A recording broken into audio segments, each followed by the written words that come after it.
Pemirsa, Ketua DPD 2 Partai Golongan Karya Kabupaten Aceh Besar, Muhibudin atau yang dipanggil Ucok Sibreh, menjenguk bocah bernama Rizky Syahputra yang lumpuh layu sejak lahir di Kampung Rehat Tuha Sibreh, Kecamatan Sukamakmur, Aceh Besar.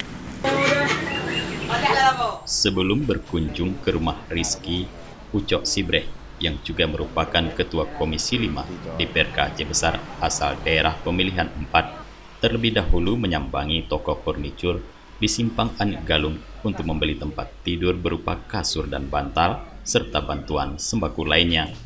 Sembako dan kasur yang dibelinya ini selanjutnya diserahkan kepada bocah Rizky yang diterima langsung oleh ayahnya, Edi Syahputra. Muhibudin Ucok mengatakan Rizky Syahputra mengalami lumpuh dan tergolong anak berkebutuhan khusus. Ia mengaku baru mengetahui informasi ini dari forum masyarakat Sibreh yang bahwa bocah Rizky sangat membutuhkan perhatian dari pemerintah. Begini, yang pertama ingin saya sampaikan, bukan tidak ada perhatian dari pemerintah, tapi mungkin informasinya yang tersendat.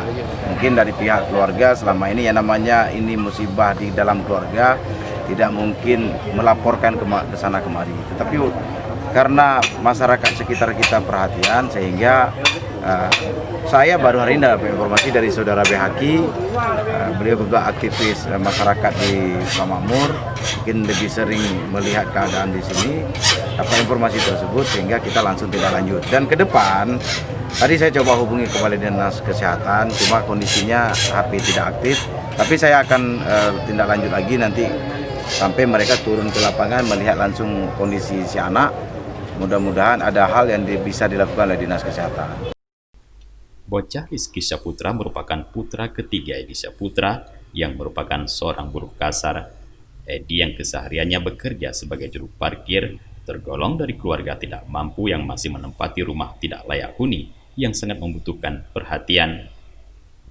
Dari Aceh Besar, Tim Liputan Aceh TV melaporkan.